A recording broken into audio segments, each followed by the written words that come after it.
So the Great Resignation is upon us. Here in the US in particular, it seems like we're having a moment where we're shifting from a work-first culture to a life-first culture, and I hope that's a shift that's here to stay. And I myself quit my job earlier this year to become a full-time independent creative. I've quit several jobs before that, always on good terms, so you could say that I'm a bit of an expert job quitter. I probably wouldn't list that expertise on my resume, but it's good knowledge to have. So in case you're thinking about quitting, I want to break down how I intentionally and mindfully quit my jobs, including the two most important words that I say when it's all over. Hey, it's your girl Ahsante, helping you move consciously and creatively through life. I make videos about personal development and social awareness. We are going to get into the social awareness, social dynamics side of things because I think that your ultimate goal in considering how to quit your job should be to preserve relationships. Having good relationships is so important in life in general, and it's definitely important in terms of your career. It's good to have people know, like, and trust you and want to work with you again, so you want to leave that door open. Now, this approach assumes that you have relationships worth preserving. If you're in an environment that's toxic or unethical or dangerous or even abusive,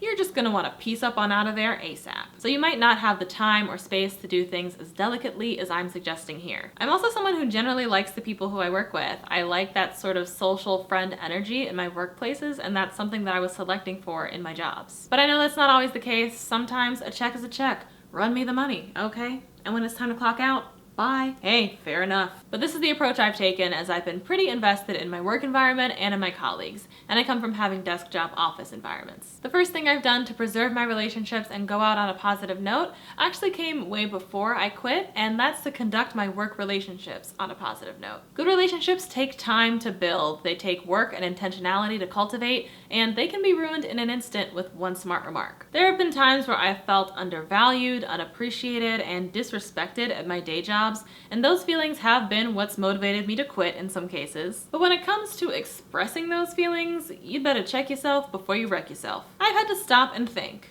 okay, I'm pissed at someone. If I go off, even if it's in a polite manner, do I actually have a chance at winning this argument? Will I just look testy and foolish? Does this person who I'd like to pop off at have more power than I do? And could I actually be hurting myself in the long run by damaging this relationship and my own reputation? Would correcting someone really make a difference in this situation, or has the damage already been done? And if I really do need to correct someone for egregious behavior, then how can I do so in a gentle way that addresses the problem but doesn't feel like a personal attack? And sometimes I've said to myself, okay, I don't actually have the power to affect the situation in a positive way. I just need to be cordial with this person for now and get along with them until I can get away from them. Hence, quitting. You look for the door, but you don't have to slam it on the way out. In fact, sometimes it's just as powerful not to say a word. As the saying goes, if you have nothing nice to say nothing. There was this one time where I was at a going away party for a colleague on their last day, and everyone was saying goodbye and hugging it out. Oh, we'll miss you. And there's this other person who had worked directly with the person leaving,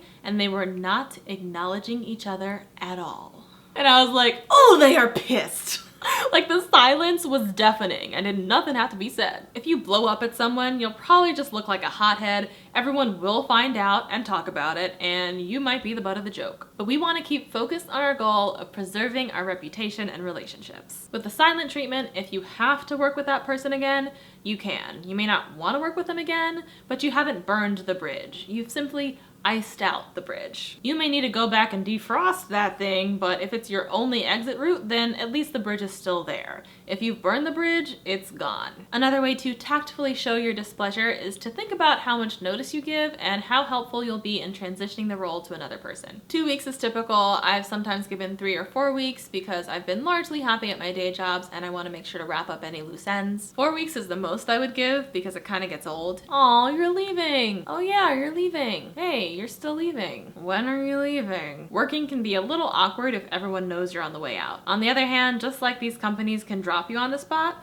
you can leave on the spot. I had a colleague one time who basically got the best of both worlds. They technically gave 4 weeks notice, but they gave it while they were at a conference for a week, and then they had already booked a 2-week vacation immediately afterwards, so they were only actually in the office 1 week before they left. They were like, yeah, I'd already booked my vacation, so kind of unfortunate timing. Unfortunate timing or perfect timing?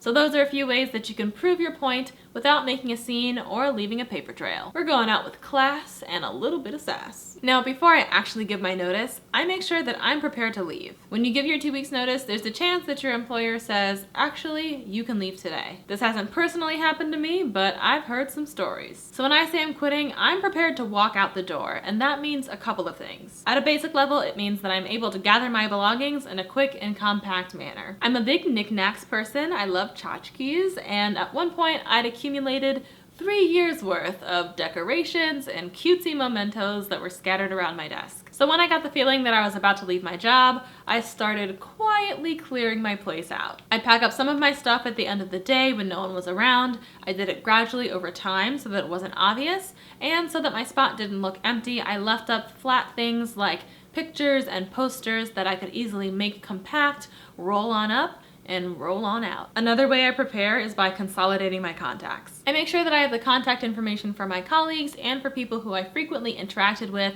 or did business with in other companies. That way I'm growing my network and can get in touch with people. You want to take those connections with you, and you might also want to save copies of your own work. Of course, keeping in mind your company's policies, but some things are nice to have for your own records and for your portfolio. I also think about things that were attached to work or maybe a work email address that I'll now need to change. At my last job, I had subscribed to a slew of industry newsletters that I needed to change to a different email. One time I needed to cancel a PO box that would no longer be convenient. You might need to cancel a gym membership. So I just make a little list of those things and start knocking them out. You all know I love my to-do list in Notion. And the last thing I do to prepare is to treasure and nurture the relationships that I care about before I give notice and the dynamic changes. There was one time where I realized that I hadn't actually had a full conversation with everyone in the department.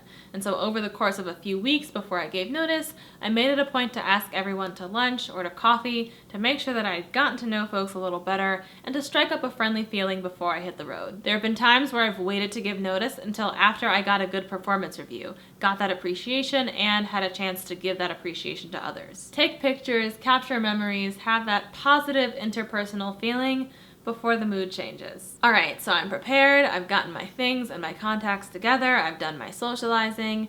Now it's time to actually give notice. First, I always have a conversation with my direct supervisor face to face. Word can spread quickly if you tell your colleagues, and I don't want my manager to be surprised or to hear it from anyone else. Telling my manager first also allows them to make a game plan for how they're going to tell their supervisor or other people who they work with, because your leaving might have ramifications for them. And if you are leaving because of a specific issue, it gives your manager a chance to potentially correct that issue or to make you a counteroffer, especially if you've been a great employee and you'd be expensive to replace. After that conversation, I put in my letter of resignation, which is short and polite and doesn't need to mention why I'm leaving. I can save that for the exit interview if I want, but the resignation letter will be the last written thing for me on file, so I just keep it standard and professional. And after I give notice, I say those two all-important words, the two critical words to go out on: thank you. Yes, I'm leaving for a reason, but I've also stayed as long as I have for a reason. I make sure to voice my appreciation for the ways I've been able to learn and grow while I was there, and for my team members' roles in that growth. For the people I've worked with closely, I write them a physical thank you note, and if we're in the office, then maybe I get folks a treat to munch on. Gotta love a good office snack. This shows that while I'm done with the situation and the work,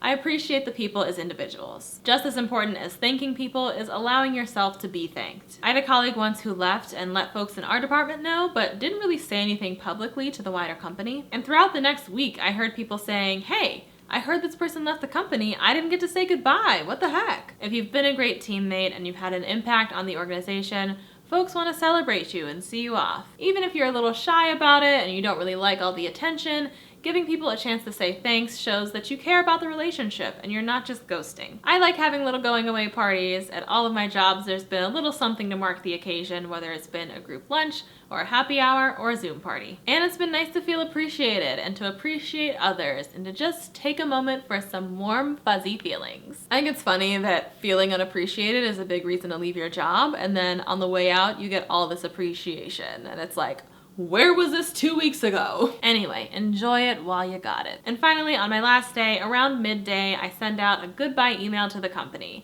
And in the note, I make sure that people have my personal contact info, say one last thank you, and then I'm out.